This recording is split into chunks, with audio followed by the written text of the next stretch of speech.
Hi, I'm Cheryl, a 33-year-old author. My debut mystery novel was a massive hit, and it catapulted my career. I've been married to my husband, Thomas, for 8 years, and we share a 7-year-old son, Gary. At the beginning of our marriage, Thomas had a steady job, but when my writing career took off, he decided to quit and stay home. Sometimes, though, he'd disappear for a while to visit casinos and play slot machines. Recently, I've been struggling with something deeply painful. Thomas has been having an affair and using my credit card to buy lavish gifts for his mistress. I've tried to ignore it for the sake of our son, but the situation has become unbearable. One morning, Thomas surprised me by wearing a suit. He hadn't been employed in years, so it struck me as odd. When I asked him about it, he said he was going for a job interview, hoping to contribute financially again. I wished him well, hoping it might be the start of something positive. But doubts crept in when he came home at 2 a.m., keeping me awake and filled with suspicion. One night, I was working late, and my heart sank when I heard the door open. Thomas stumbled in past midnight, reeking of alcohol and perfume. He collapsed on the sofa, his phone in hand. It was unlocked, and driven by doubt, I checked it. The texts I found confirmed my worst fears. He was having an affair, and the worst part was that his lover was my close friend, Gloria. They had gone to a fancy restaurant I'd never been to, sharing intimate moments. The shock was overwhelming, and tears filled my eyes as I processed the betrayal from two people I trusted. I immediately sent the screenshots to my phone, needing time to think before I confronted him. The next morning, Thomas acted as if nothing was amiss. I casually asked, "Thomas, you mentioned an interview yesterday, but you came home so late. What happened?" He avoided looking at me, clearly trying to come up with an excuse. "I ran into an old friend after the interview and ended up having a drink," he muttered. "A friend? Someone I don't know?" I pressed, though I already knew the answer. "I don't owe you every detail," he snapped. "Right," I responded, frustration mounting. His evasiveness only deepened my suspicions. A month passed after I discovered Thomas's infidelity, and I was torn about what to do. Confronting him could destroy our marriage. If circumstances were different, I would have shown him the proof and filed for divorce right away. But I couldn't bear to tear Gary away from his father at such a young age. Meanwhile, Thomas seemed to take advantage of my busy schedule. He started leaving the house more often, and I was left alone with my writing. As painful as it was, this gave me the space to collect more evidence. During one of his absences, I searched through his things and found receipts for expensive gifts that weren't for me. He had been buying things for Gloria, using money I earned from my writing. I didn't have much to spare for luxuries, but I needed to get to the bottom of it. I decided to follow him, but I needed someone to look after Gary. I called my brother, who had no idea about the situation. "I'm sorry for calling you like this," I said when he arrived. "No problem, but why do you need me to watch Gary?" he asked, confused. "I need to go buy something," I lied, crafting an excuse. "Buy something? But you don't shop like that," he said, sounding skeptical. "I know, but this is different," I explained, though I felt guilty for not telling him the truth. I had to protect my family and uncover the full extent of Thomas's betrayal. Early the next morning, with my heart heavy, I asked my brother again for a favor. "I need to pick up something from the store. Something I can't get online. Could you watch Gary for a little while?" I kept my voice light, hiding my true intentions. "Of course, just try to come back soon. Gary's going to miss you," my brother said, concern in his voice. "Thank you," I replied, grateful for his help even though my heart was breaking inside. With my brother's support, I followed Thomas without him noticing. I kept a safe distance as he headed to a high-end boutique. My heart sank when I saw him walking hand in hand with Gloria, laughing and chatting like a couple. They went inside, and Thomas casually swiped my emergency credit card to pay for their purchases. My card, which I rarely used, had been the source of his secretive spending. It hit me all at once. I had been so focused on work that I hadn't been keeping track of our finances. The charges on the card had piled up, and I now saw that Thomas had been adding his own extravagant purchases on top of my work-related expenses. Our accounts were linked, and I had missed the signs. The depth of his betrayal was crushing. Not only had he deceived me emotionally, but he had also exploited my financial resources. The last shred of affection I had for him disappeared. I blamed myself for not seeing the signs sooner, for allowing him to get away with it. This realization marked a turning point, and I could no longer ignore the reality of our marriage. I couldn't forgive Thomas. Despite the overwhelming evidence, I took some discreet photos of him and Gloria before heading home. In the following days, I continued to search his computer for more clues. Since his phone and computer were linked, I was able to access their communications. It didn't take long before I found plans for a holiday getaway with Gloria. They were planning a 6-day trip. "This is my moment," I whispered to myself, feeling a mix of determination and sorrow. I planned to confront Thomas while he was away with Gloria. But I had a big problem, our son, Gary. I couldn't let him find out the truth, and executing my plan without hurting him would be tricky. Reluctantly, I reached out to my brother again. "I know this isn't ideal, but can you watch Gary over the holiday?" I asked, trying to sound calm. "6 days? What's going on?" he asked, sounding suspicious. "I have something important to handle," I replied, hiding my anxiety. He gave me a knowing look and said, "Cheryl, you don't have to do this alone." "What do you mean?" I asked, surprised. "Thomas is cheating, isn't he?" he asked bluntly. My heart skipped a beat. "How do you know?" I stammered. "I heard it from Gary," he said quietly.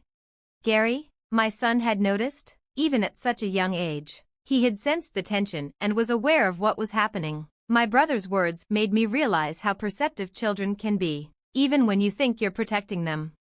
I had tried to shield Gary from the emotional fallout. "Why?" my brother pressed. "You've been hurt enough. Are you considering staying with him?" As I wrestled with the decision, Gary unexpectedly walked in. "It's okay, Mom, I'm on your side," he said, his voice surprisingly firm for a 7-year-old. "I don't want anyone who makes you sad. As long as I have you, I'm fine." His words hit me like a wave of relief and heartbreak. "Thank you, Gary." I managed to hold it together, my voice thick with emotion, as I turned to my brother. "And thank you, too. With the support of you and my son, I found the strength to face what I had to do." Gary and I began making plans for our move, timing it to coincide with Thomas's trip with Gloria. My brother discreetly helped pack, ensuring everything was ready for a swift departure. The night before Thomas was set to leave, I decided it was time for a direct confrontation. I found him packing his suitcase in our bedroom. "Thomas, why are you packing?" I asked, pretending not to know. "I'm going on a trip with some friends tomorrow," he replied, avoiding my eyes. "A trip? You didn't mention this earlier," I pressed, trying to get more details. "It's a last-minute plan. Nothing major. I'm using my monthly allowance for it," he said dismissively, clearly trying to brush off the conversation. I took a steady breath and, with a calm resolve I rarely used, asked, "Are you sure it's just with your friends?" Thomas stiffened, his body betraying his nerves. Yet, he stubbornly stuck to his lie. "Yes, just friends," he insisted, though his voice faltered. "All right," I said, the irony not lost in my words. "I hope you enjoy your trip with your friends." "I would have enjoyed it anyway," he muttered, but there was no conviction in his voice. With everything clear in my mind, I knew what had to be done. Thanks to my brother, my son, and my own determination, we were on the verge of a new beginning, free from lies. Though Thomas hadn't mentioned anything, it was time to take responsibility. As I left his room, my mind wandered to how things might have been different if he'd been honest from the start. We could have parted amicably, perhaps discussing alimony and child support. Despite his betrayal, I had once loved him deeply. He'd been my support when my novel had failed. I didn't want to feel bitter toward Thomas, but I had to protect myself and my son. It was clear I could no longer stand by and let him deceive me. The next morning, after Thomas left for his trip, I checked the drawer and saw he had taken my credit card once more. I quickly called the company to report it as lost and had it cancelled. When my son woke up, his excitement was infectious. "Mom, today's the day, right? We're moving to the new house?" All my doubts melted away in that moment. "Yes," I smiled, comforted by his enthusiasm. "The card is cancelled, and now it's time for us to start fresh."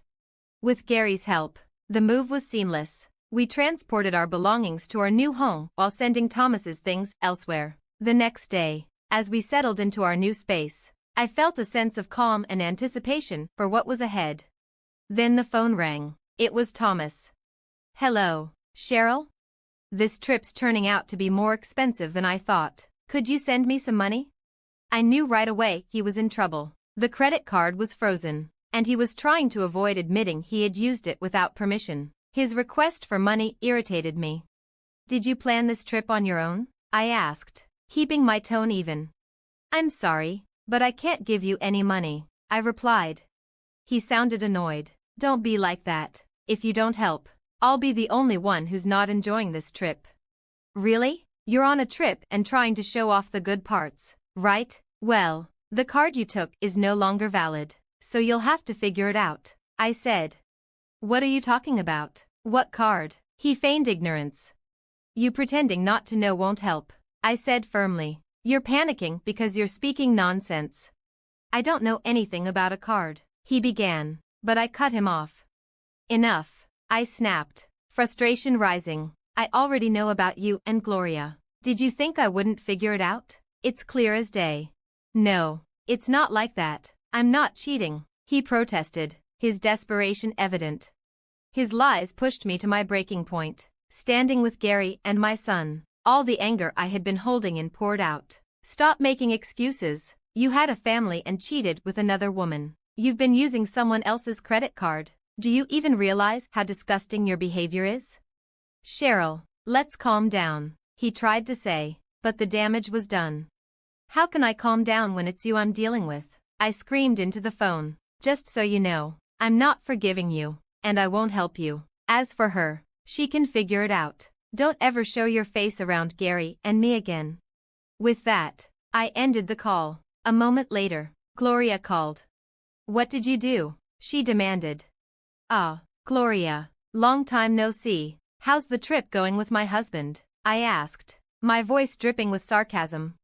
"Stop it and explain yourself," she snapped. "What do you mean?" "When we moved, I arranged for all Thomas's things to be sent to your address. Since you were also married, your husband was there to receive it. I included a letter explaining everything," I said casually. She screamed, her voice breaking. "This isn't funny. My husband found out and he's furious." "Well, you brought this on yourself by having an affair with a married man," I shot back. "You were supposed to be my friend, and you betrayed me. You're the worst. I misjudged you." "Excuse me? You had an affair with my husband, and now you expect forgiveness?" she hissed. "I don't care if it was a joke or not. I'm filing for divorce. And yes, you had an affair. I'll never forgive you, and I'll be seeking significant compensation. Be prepared." "Compensation? I never agreed to that," she protested. "Well, you're going to hear about it soon enough," I concluded. "You'll get what's coming to you." "I'm a housewife. I can't pay any compensation," she pleaded. "I don't care. Figure it out. Or ask your husband. I doubt he'll help," I said sharply. "Goodbye." I hung up and blocked her number. Later, I contacted my lawyer to begin the divorce proceedings and seek compensation from both Thomas and Gloria. Along with child support, I also demanded reimbursement for the unauthorized credit card charges. The fallout was hard for Gloria's marriage. After she settled the compensation, her husband filed for divorce, and she had nowhere to turn. She went to her parents, but they turned her away, disappointed by her actions. With nowhere else to go, Gloria now works night shifts at a local bar, staying where she works. As for Thomas, he sought solace from Gloria during this turmoil, but overwhelmed by her own crisis, Gloria ended things with him. He now juggles multiple part-time jobs, struggling to make ends meet. His long unemployment has made it hard for him to secure stable work. If he ever falls behind on his alimony or child support payments, I'll be ready to pursue everything he owes. As for me, life is peaceful now in our new home with my son. He's growing up fast, and every day brings new joys. I'm focused on giving him all the love and stability he needs, ensuring he never faces the same hardships we've gone through. Our days are brighter now, and I'm committed to keeping it that way. Thanks for watching. See you in the next video. Stay stunned.